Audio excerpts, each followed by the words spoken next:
சரி, அதாவது போராடுற மக்கள் எல்லாம் வந்து இறந்து போன தலைவர்கள், அதை யாராக இருந்தாலும் ஏன் பனையூருக்கு வாங்க, எங்க பங்களாக்கு வாங்க, நாங்கள் அங்கே வச்சு தான் பார்ப்போம் உங்களுக்கு. அதாவது சாமியை கோயிலில் போய் பார்ப்போம்ல, அது மாதிரி இவர் தன்னை வந்து கடவுள் நினச்சிக்கிட்டார். அந்த ஸ்பாட்டுக்கு இவர் வரமாட்டார். சீமான் வந்து சரி தவறு, அது யார் செஞ்சாலும் அது தவறுனா தவறுன்னு பேசி பழகிறார். அப்படி தான் இருக்கணும் ஒரு நல்ல தலைவர்னா. அந்த சாதி கணக்குகளை பார்த்துட்டு இயங்கக்கூடாது. விஜய் கிட்ட இந்த திராவிடத்தின் புத்தி இருக்குது அப்படிங்கிற அதனுடைய சாயல் வந்து அப்படியே இருக்கு. திராவிட கூட்டத்தை சார்ந்தவர்கள் வந்து சீமானை வந்து ரொம்ப குறைவாக மதிப்பிட்டு எள்ளி நகையாடுறாங்க. ஆனா சீமான் வந்து ஒவ்வொரு தளத்திலையும் கிரவுண்டில், அதாவது அடித்தளத்தில் அவர் வந்து எல்லாரையும் இணைச்சிக்கிட்டே வர்றாரு, எல்லாருக்கிட்டையும் வளர்றாரு.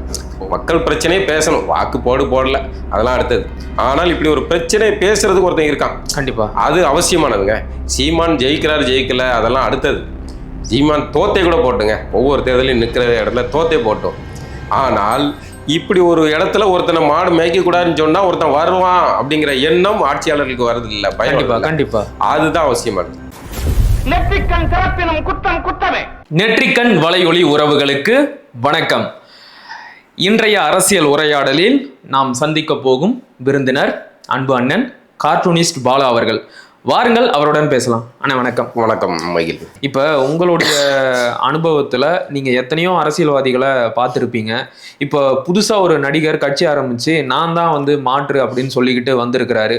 அவரும் கூட இந்த தூய்மை பணியாளர்களோட போராட்டத்தை நேற்றைக்கு ரொம்ப வித்தியாசமான ஒரு முறையில் அணுகி இருக்கிறாரு.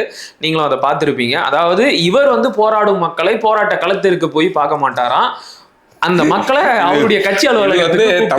தமிழ்நாட்டு அரசியல்ல இது ஒரு புது வகையான ட்ரெண்ட் செட்டா இருக்கு. சரி, அதாவது போராடுற மக்கள் எல்லாம் வந்து இறந்து போன தலைவர்கள், அதை யாரா இருந்தாலும் ஏன் பனையூருக்கு வாங்க, எங்க பங்களாக்கு வாங்க, நாங்கள் அங்கே வச்சு தான் பார்ப்போம் உங்களுக்கு. அதாவது சாமியை கோயிலில் போய் பார்ப்போம்ல, அது மாதிரி இவர் தன்னை வந்து கடவுள் நினச்சிக்கிட்டார்.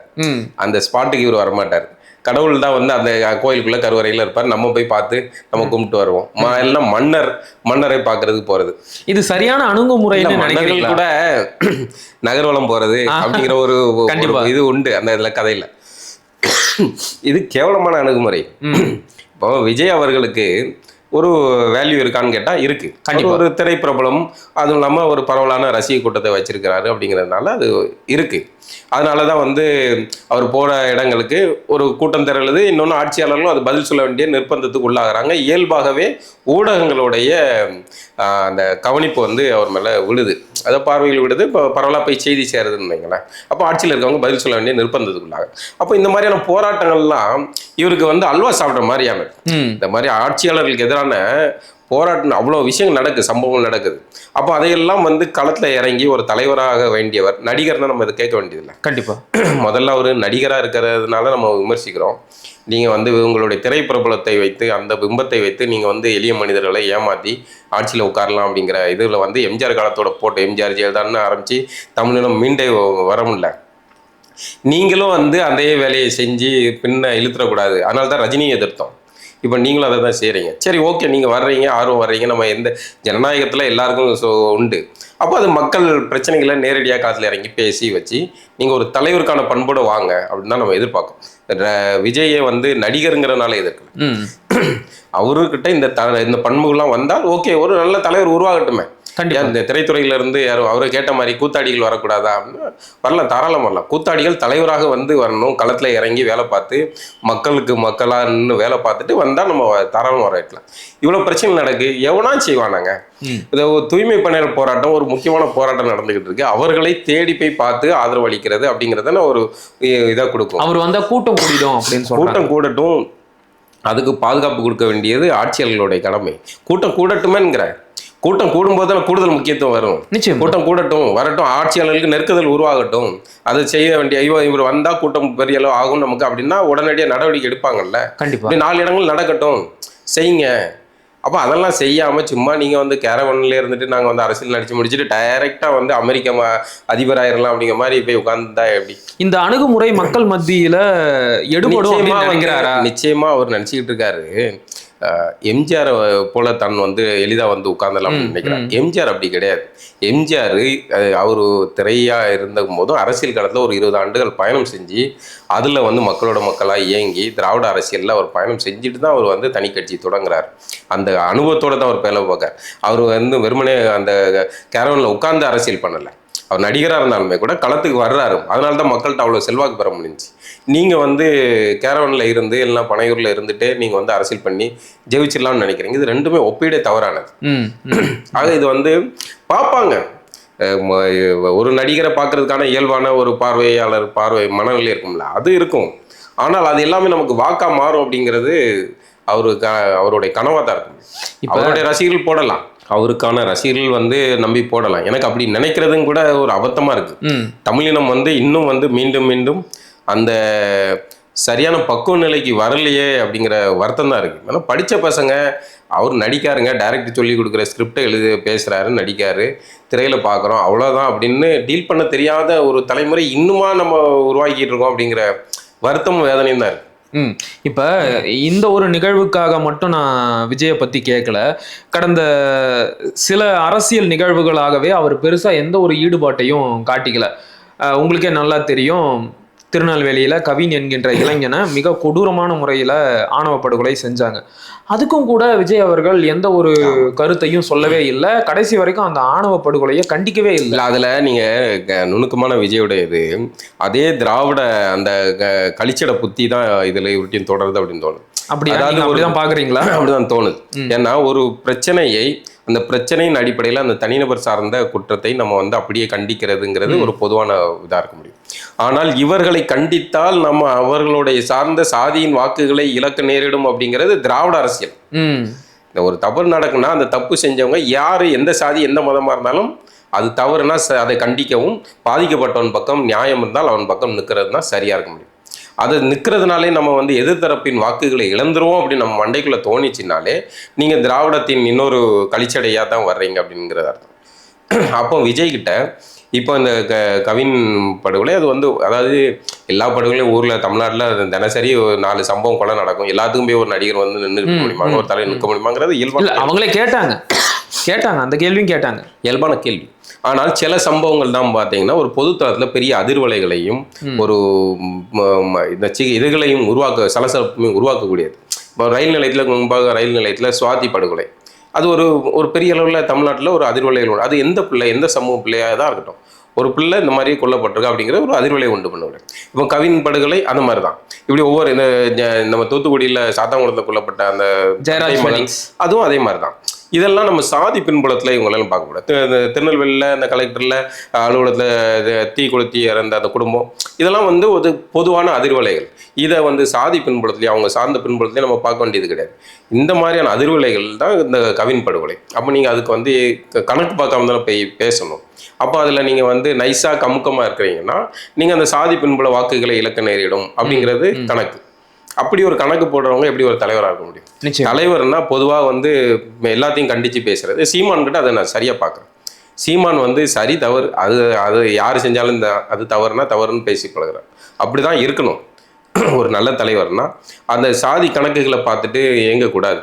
அந்த பின்னணி ஒரு அட்டவணை பிரிவினர் ஒரு தவறு செய்கிறாங்க, அதுக்காக நம்ம கண்டிக்காமல் இருந்தால் அவன் ஓட்டு போட மாட்டான் அப்படிலாம் பெறக்கூடாது. அது தனிநபர்களுடைய குற்ற செயல். அந்த தனிநபருடைய குற்ற செயல் அதை அப்படியே கண்டிச்சு பழகும். விஜய் கிட்ட இந்த திராவிடத்தின் புத்தி இருக்குது அப்படிங்கிற அதனுடைய சாயல் வந்து அப்படியே இருக்கு. இப்போ இன்னொரு பக்கம் இந்த தூய்மை பணியாளர்களோட போராட்டத்தை ஊடகங்கள் அணுகுகின்ற விதம் வந்து ரொம்பவே வேதனையா இருக்கு. நாட்டில் நடக்கிற முக்கியமான பிரச்சனைகளை மக்களோட கவனத்துக்கு கொண்டு போக வேண்டியவங்களே இந்த ஊடகங்கள் தான். ஆனா இத்தனை நாட்களாக அந்த மக்கள் போராடுறாங்க, அதை பற்றி எந்த ஒரு ஊடகமோ ஒரு விவாதத்தை முன்னெடுக்கவே. எப்படி செய்வாங்க? உங்களுக்கு வந்து மேல இருந்து ஒரே வாட்ஸ்அப் குரூப்பு, சரி, ஒரே எடிட்டருக்கான எல்லாத்துக்கும் ஒரே குழு அந்த வாட்ஸ்அப் குரூப்ல இருக்காங்க. அவங்களுக்கு வந்து ஆர்டர் வந்து இன்னைக்கு நீங்க இந்த தலைப்பை சூஸ் பண்ணி டிபேட் பண்ணுங்க, இதுல வந்து இப்படி பேசணும் அப்படின்னு உங்களுக்கு ஸ்கிரிப்ட் வருது. அவங்க பாவம் என்ன பண்ணுவாங்க?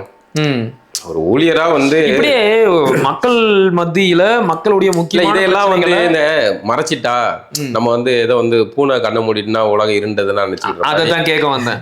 அந்த மாதிரி இவர்கள் நினைச்சுக்கிட்ட நம்ம ஊடகம், நம்மகிட்ட ஊடகம், நம்ம பாரம்பரியம் இந்த ஊடகம், நம்ம செல்வாக்கான ஊடகம், நம்ம இந்த செய்தியை அப்படியே கவுட்டைகளை வந்து மறைச்சி வச்சுக்கிட்டா ஒரு வயலுக்கும் தெரியாது அப்படிங்கிற நினைப்புல இவர்கள் இருக்காங்க. இது வந்து வேற ஒரு உலகம் ஆயிட்டு. இன்னைக்கு உங்களுடைய இந்த தொலைக்காட்சி பாரம்பரிய பத்திரிகை எல்லாமே மிஞ்சி சமூக வலைதளங்கள் நொடிக்கு நொடி போட்டு துவம்சம் பண்ணிட்டு இருக்காங்க. அப்படிங்கும்போது நீங்க எதையும் மறைச்சிடலான்னு நீங்க கூடுதலா அசிங்கப்படுறீங்க. மறைக்கிறது மூலமா அசிங்கப்படுறீங்க. உங்கள்கிட்ட வந்து நேரடியா சொல்லலையே தவிர உங்களை பார்த்துட்டு அவங்க வந்து மனநிலையில உங்களோட மதிப்பீடுகள் என்னவான்னு வச்சிருக்காங்க. ஏன் இந்த இவன் வந்து இந்த இஷ்யூவை டிபேட் பேசலாம். இதே அதிமுக ஆட்சினா நீ பேசிட்டியா இல்லையா? கண்டிப்பா.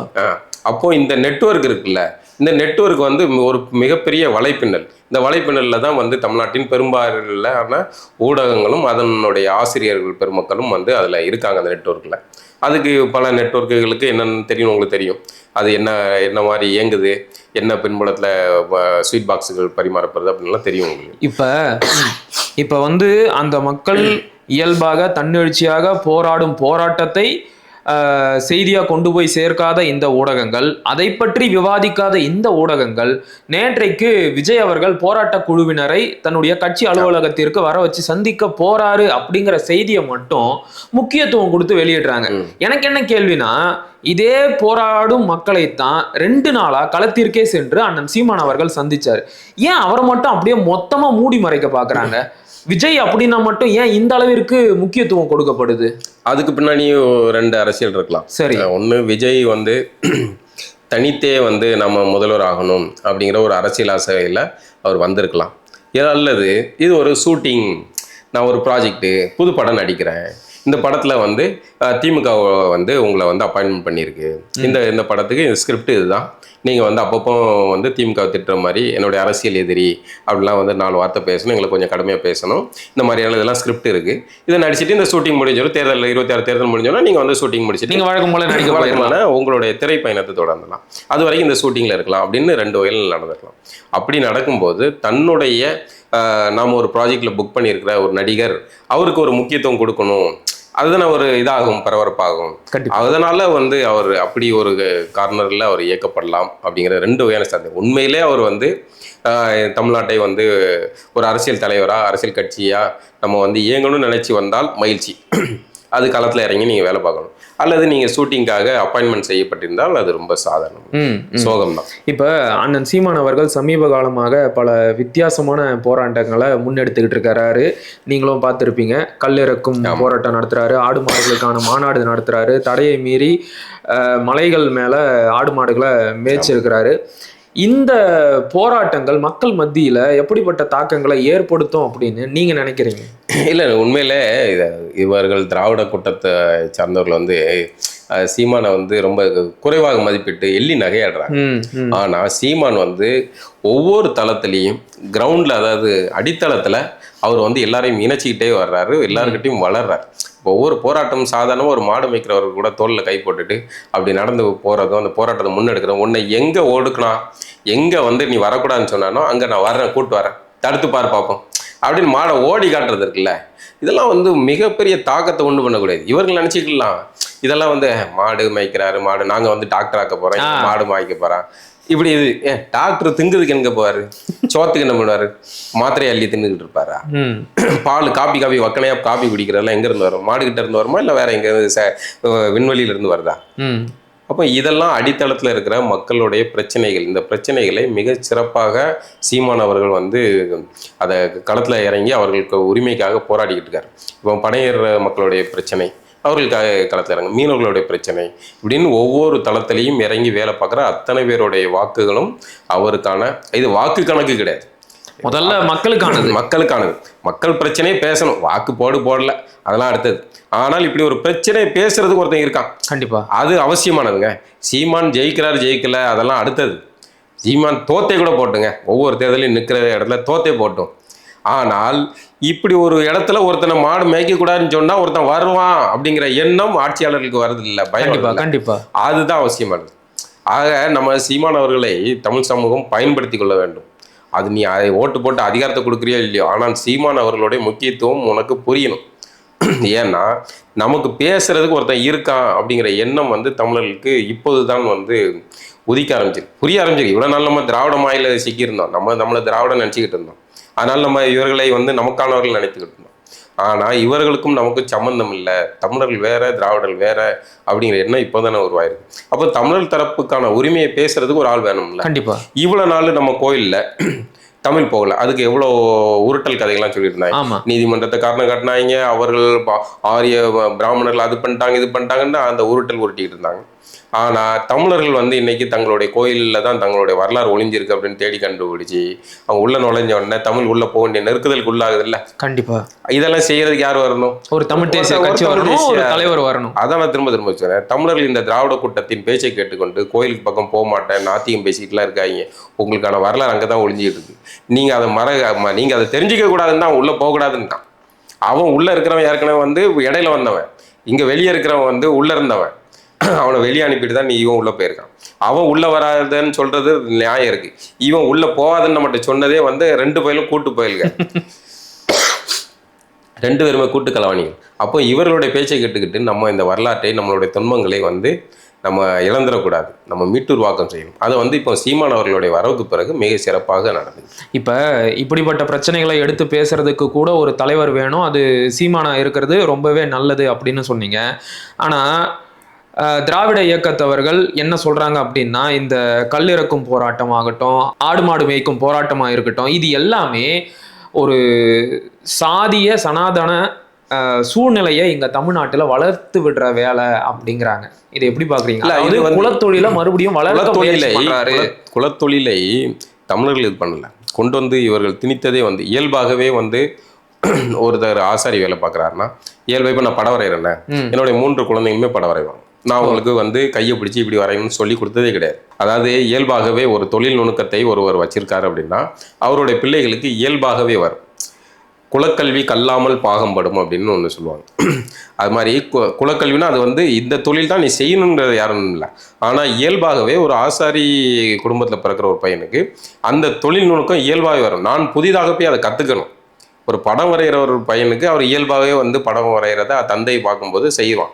இதை நம்ம குலத்தொழிலில் ஆதரிக்கலை.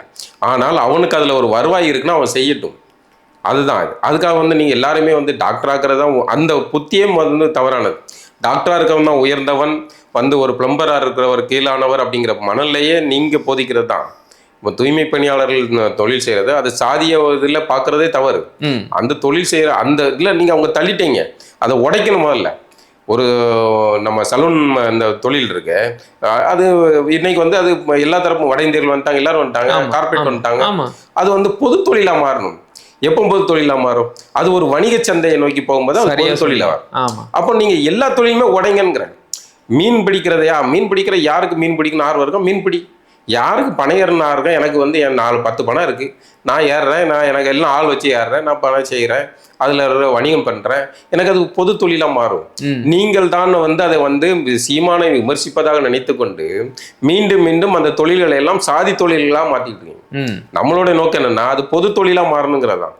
ஒரு தொழில் ஒரு சமூகத்தின் குறியீடாக இல்லாமல் அது பொதுவாக எல்லாரும் யாருக்கு இது தேவையோ, எனக்கு பிளம்பர் பண்ண வேலை பார்க்க தெரியும்னா நான் அதை செஞ்சுட்டு போகிறேன், எலக்ட்ரிஷியன் வேலைனா நான் அதை செஞ்சுட்டு போகிறேன், எனக்கு ஆசாரி வேலைனா நான் செஞ்சுட்டு போகிறேன், அதுதான் பொதுவாக மாறும். அதான் சாதிய கட்டமைப்பை உடைக்கும். நிச்சயமா தொழில் சார்ந்த குலங்களினுடைய இந்த இதை உடைக்கணும்னா இது எல்லாரும் செய்யக்கூடிய தொழிலாக மாறுறது தான் பொது தொழிலா மாறணும். அது ஒரு வணிக சந்தையை நோக்கி நகரும்போது தான் மாறும். ஆனா நீங்க திராவிட அரசியல் என்னன்னா இவர்கள் இப்படியே இருந்தால்தான் இவர்களுக்கான பேரை சொல்லி நம்ம அரசியல் பண்ண முடியும். அப்போ இதை காட்டி தான் நம்ம இவங்களை பூச்சாண்டி காட்டி தான் நம்ம வந்து இவர்களை நம்ம பக்கத்துல தக்க வச்சுக்கிட முடியும். இப்போ அட்டவணை பிரிவினர் அரசியலுமே என்னது? திரும்ப திரும்ப திருமாவளவன் அவர்கள் பேசுகிற அரசியல் என்னது? திரும்ப திரும்ப அந்த மக்களை வந்து ஒரு குறிப்பிட்ட சாராருக்கான ஆள்களாக வச்சுக்கிடுறது.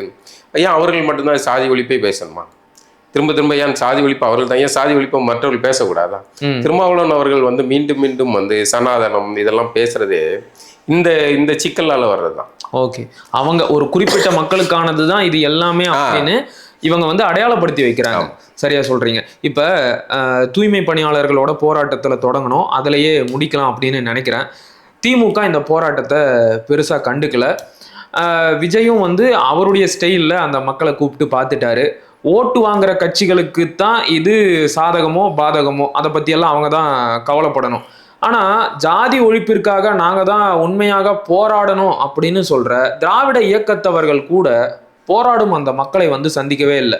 பாஜகவை சேர்ந்த மதுவந்தி கூட களத்துக்கு வந்து அந்த மக்களை பார்த்துட்டாங்க, ஏதோ அவங்களால முடிஞ்ச உதவியை செஞ்சுட்டாங்க. சின்மயி வந்துட்டாங்க. அப்ப பாஜக மதுவந்தி வந்தபோது திராவிடர் கழகத்தை சேர்ந்த மதிவதனி எல்லாம் ஏன் வரமாட்டேங்கிறாங்க? அவங்களெல்லாம் இதுல வந்து பொருட்டா எடுத்துக்கிட வேண்டாம். நம்ம பெரிய தலைகள் வந்து பெரிய ஆளுகள், அவங்களையும் சேர்த்து தான் கேட்கிறேன். சமூக நீதி கண்காணிப்பு குழுல ஆரம்பிச்சு பல பெரிய போஸ்டிங்ல உட்காந்துருக்காங்கல்ல. ஐயா வந்து அமெரிக்காவில் இருக்கிறாரா? ஓ சரி சரி சரி. ஆக இந்த மாதிரியான பெரிய, சரி அவர் கூட அமெரிக்காவில் வந்து சுற்றுலாவில் இருந்துட்டு போட்டோம், மகிழ்ச்சியாக இருக்கட்டும். நம்ம மற்ற தலைவர்கள்லாம் இருக்காங்கல்ல, சாதி ஒழிப்பே தங்களுடைய வாழ்நாள் லட்சியமாக வச்சிருக்கிறாங்கல்ல, அவங்களாம் வந்து கலந்துக்கலாம்ல இந்த மக்களை. ஏன்னா பொதுவாகவே வந்து என்ன சொல்றதுன்னா, திமுகவை மட்டும் எப்போதுமே வந்து எதிர்கட்சியில் வச்சிருந்தா தமிழர்களுக்கு நல்லது, தமிழ்நாட்டுக்கும் நல்லது. திமுகவுக்கு மறந்து கூட அதிகாரத்தை ஆட்சியில் உட்கார வச்சுட்டிங்கன்னா அவர்கள் எதையெல்லாம் எதிர்க்காங்களோ அதையெல்லாம் நியாயப்படுத்துவார்கள், அதை கட்டாயமாக வலுக்கட்டாயமாக செய்வாங்க. அதிமுகவுக்கு திமுகவுக்கு என்ன வித்தியாசம்னா, அதிமுக வந்து மாட்டிக்கும் ஒரு செயலை, அது வந்து யாரோ ஒருத்தங்கிட்ட வந்து டீல் பேசிட்டு புரிந்துணர்வு ஒப்பந்தம் போட்டுட்டு அதை வந்து நிறைவேற்றணும்னு வந்து மாட்டிக்கிடுவாங்க. ஆனால் திமுக அப்படி பண்ணாது. திமுக அதெல்லாம் வந்து கரெக்டாக வந்து அதுக்கான நியாயத்தை உருவாக்குறதுக்கான கருத்துருவாக்க அடியாட்களை எல்லாம் வச்சிருப்பாங்க. அந்த தவறை கூட அவர்கள் இது சரிதான் அப்படின்னு செய்வாங்க. இந்த தூய்மை பணியாளர் போராட்டம் நடக்க அந்த மக்களை வந்து இழிவுபடுத்துற வேலையை தான் வந்து திமுகவின் அடியாட்கள் எல்லாம் இணைய முழுக்க இருக்காங்களா அவங்களாம் செய்வாங்க. அந்த கேள்வி கேட்குற ஒரு பத்திரிகையாளர், நீலம் பத்திரிகையாளர், அவர் வந்து கேள்வி கேட்கிறாரு, நான் பிரஸ்ஸை தான் சந்திக்க வந்தேன். அப்போ அவன் பிரஸ் இல்லாம என்னது? அப்போ அவர் வந்து யூடியூபரா? இல்ல, உன் புத்தி என்னது? யூடியூபர்னா இப்போ எனக்கு சென்னை பிரஸ் கிளப்போடைய அமைப்பு அதுல பொறுப்பாளர்கள் பல பேர் யூடியூப் சேனல் தான் வச்சிருக்காங்க. கரெக்ட். இப்போ அவங்கெல்லாம் வந்து யாரு? ஒரு பத்திரிகை யூடியூபர். இன்னைக்கு கால மாற்றம் நடந்து போகுது, ஒவ்வொரு டெக்னாலஜி புதிய வடிவத்தில் வருது, ஊடகங்களுடைய இது மாறுது. இன்றைக்கு வாசிப்பு தளத்துல இருந்து எல்லாமே இப்போ காட்சி ஊடகத்துக்கு மாறிட்டாங்க. அப்படிங்கும்போது அதுக்கேற்ற மாதிரி மாறதான் செய்வான். யூடியூப் சேனல் வச்சுருக்கான், அவன் சேனலில் என்ன ஒர்க் பண்ணுறான், அவன் சமூக சார்ந்த பிரச்சனைகள் பேசுகிறானா, ஊடக செய்தி பணி செய்கிறானா, அப்படிங்கிறது தான் அது இதாகுது. இப்போ நீலம் பத்திரிகை அது பல 10 ஆண்டுகளுக்கு மேலே அது இயங்கிட்டு இருக்கு. அது ஒரு பத்திரிகையாளர் அமைப்பு, ஒரு பத்திரிகை நடத்துகிறாங்க. அவங்க கேட்கக்கூடாது. அப்போ என்ன புத்தி? நீ பத்திரிகையாளர் ஆகிறதுக்கான தகுதி இல்லை, நீளத்தில் இருக்கவன் பத்திரிகையாளர் ஆகிறதுக்கான தகுதி இல்லை, உனக்கு அறிவு இல்லை, நீ கேட்கக்கூடாது. நான் ப்ரெஸ்ஸை தான் கேட்க வந்திருக்கோம்னா என்னது? ப்ரெஸ் மீட்டுன்னு வந்தாச்சு. ப்ரெஸ் மீட்டுன்னா நான் கேட்குற கேள்விக்கு பதில் சொல்லு, வெங்காயம் பதில் சொல்லு. உனக்கு பதில் சொல்றதுக்கு திராணி இல்லைன்னா, அதுவும் இல்லாமல் வந்து உங்கள்கிட்ட ஆதாரம் இருக்கா, எல்லா வேலையும் எடுத்து போட்டாங்க, அதுக்கப்புறம் அசிங்கம். அப்போ இந்த பிரச்சனையை ஏதோ வந்து சேகர் பாபு அனுப்பிட்டா வந்து பிரச்சனையை அவர் வந்து அப்படியே சட்டசபையில் கருணாநிதி அடிக்க பாய்ஞ்சார்ல, அதை மாதிரி இது பண்ணி டீல் பண்ணி முடிச்சு விட்டுவாரு அப்படின்னு இவர் நினைத்து கொண்டு அனுப்பி வைத்திருக்காரு. ஆனால் அது வந்து இந்த பிரச்சனை தீவிரமாகினது காரணமே வந்து சேகர் பாபு. திமுகவுக்கு இவ்வளவு சிக்கலை உண்டு பண்றதுக்கு காரணம் சேகர் பாபு.